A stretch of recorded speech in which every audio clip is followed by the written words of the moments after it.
Hey friend, so what are my top 5 basic Damascus patterns and how do you make them step by step? Well, here are the first 4, and we're going to cover these in detail, but you've got to stay to the end to find out what number 5 is, and it is actually my personal favorite. Raindrop pattern.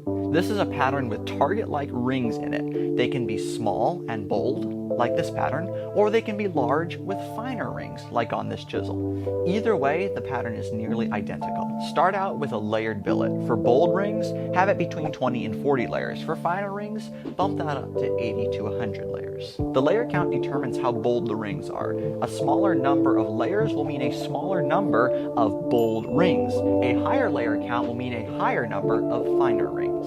Thin down your layered bar so that it is 3 times the thickness of your final blade. So for example, if my final blade is going to be 1/8 of an inch thick, I need to thin down my layered bar to 3/8 of an inch thick, no less. Now it's time to drill dimples into the flat layers. This is what will cut into lower layers and allow the lower layers to rise to the surface, creating your raindrop pattern.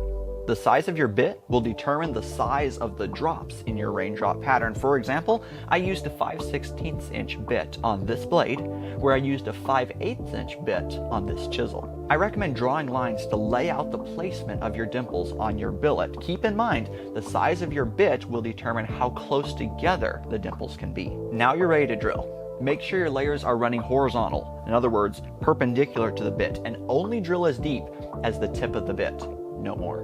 As you can see in this diagram, we only want a very wide V cross section. We do not want little vertical walls at the edges of the dimples. After you have drilled the dimples on both sides of your billet, you are ready to hammer it flat. Yes, you will simply hammer flat the high sections between the dimples on your billet. Because raindrop pattern is a surface pattern, it's important to forge the final thickness of your blade to within 1 millimeter or 2 of the final thickness. Remember, those raindrops are on the surface, and if we significantly grind away the surface, we will be grinding through our raindrops into the flat layers below. And that, my friend, is how you make raindrop Damascus. Ladder pattern is made very similarly to raindrop pattern, but instead of using a drill to drill dimples, we use a grinder to cut slots. Once again, orient your layered bar with the flat layers running horizontal and draw lines spaced approximately 3/4 of an inch apart. Using a standard grinding disc, not a cutting disc, on an angle grinder, cut grooves 1/3 the depth into your layered bar. When you flip your bar over to cut the grooves on side 2, it's very important to make sure that those grooves on side 2 land between the grooves on side 1. This will keep your billet from getting too thin anywhere.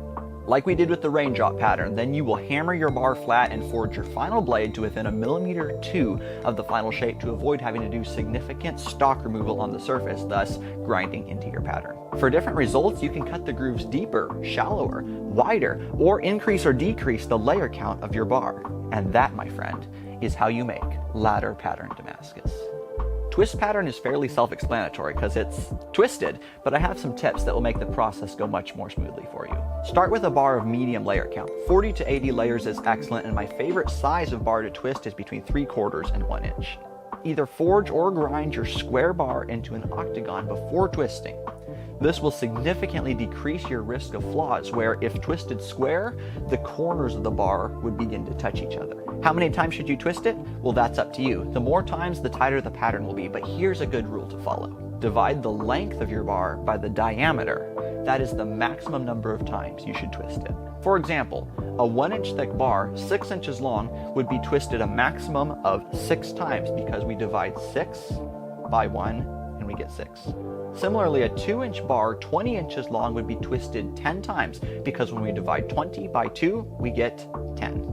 Keep in mind that twist pattern is not a surface pattern like raindrop or ladder pattern, and in fact, you can grind into it, and I highly recommend you do so. The pattern gets more and more wild the deeper you grind.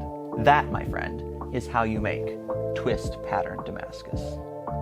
Wavy pattern can be used as a pattern all its own or to add character to the previous 3 patterns. There are 2 ways to make wavy pattern. First, forge it then grind it, or grind it then forge it.